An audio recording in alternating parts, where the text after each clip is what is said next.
നിങ്ങളിപ്പോ കണ്ടത് അച്ഛൻ്റെ മോൻ്റെ ഇടക്കുള്ള ഇളക്കാണ് കേട്ടോ. അപ്പൊ നമ്മൾ കഴിഞ്ഞ വീഡിയോയിൽ എവിടെയായിരുന്നു പറഞ്ഞു നിർത്തിയത്? കുഞ്ഞുമണിയുടെ മമ്മത്തിന്റെ കാര്യമല്ലേ?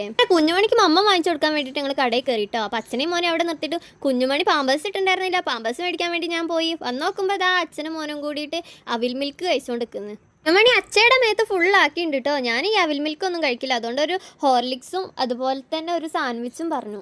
അങ്ങനെ കഴിച്ചോണ്ടിരിക്കുമ്പോൾ മൂപ്പർ എത്തി പറഞ്ഞു വിളിച്ചു. ആര്? ആ സിമ്മിൻ്റെ ആളിൽ എയർടെലിൻ്റെ ഓഫീസത്തെ അവര്. വേഗം കഴിച്ചിട്ട് ഞങ്ങൾ നേരെ ഷോപ്പിലേക്ക് പോയിട്ടോ. ഒതുങ്ങി നിൽക്കുക പറഞ്ഞത് അവൻ്റെ ഡിക്ഷണറിയിൽ ഇല്ലാത്തതും കൊണ്ട് എൻ്റെ കുഞ്ഞുമണിക്ക് സീനില്ല. എൻ്റെ കുരുത്തക്കേടുകൾ അങ്ങനെ തുടർന്നുകൊണ്ട്. കുഞ്ഞുമണിനെ പറയുന്നത് എന്തിനാ? മത്തം കുത്തിയ കുമ്പളം മുളയ്ക്കില്ല എന്ന് പണ്ട് ആരോ പറഞ്ഞിട്ടില്ലേ? അപ്പൊ അച്ഛങ്ങനെ ആയിണ്ടാച്ചാൽ കുട്ടി ഇങ്ങനെയല്ലേ ഉണ്ടാവുള്ളൂ. പിന്നെ സിമ്മൊക്കെ ശരിയാക്കി നേരെ കുഞ്ഞുമണിക്ക് സ്നാക്സ് വാങ്ങിക്കാനാട്ടോ പോയത്. കുഞ്ഞുമണിക്ക് ചിപ്സ് മിക്സർ എല്ലാം ഭയങ്കര ഇഷ്ടമാണ്. അപ്പം അതും മേടിച്ച് ഇനി നേരെ വീട്ടിലേക്ക്. എന്താ അവൻ്റെ ഒരു നിപ്പ്! അച്ഛൻ്റെയും മോൻ്റെയും കാട്ടിക്കൂട്ടൽ കണ്ടോ നിങ്ങൾ? അപ്പം ഇന്നത്തെ വീഡിയോ ഇത്രയേ ഉള്ളൂ. ഇഷ്ടപ്പെട്ടെങ്കിൽ സപ്പോർട്ട് ചെയ്യുക. അടുത്ത വീഡിയോ കാണുന്നവരെ ബായ്.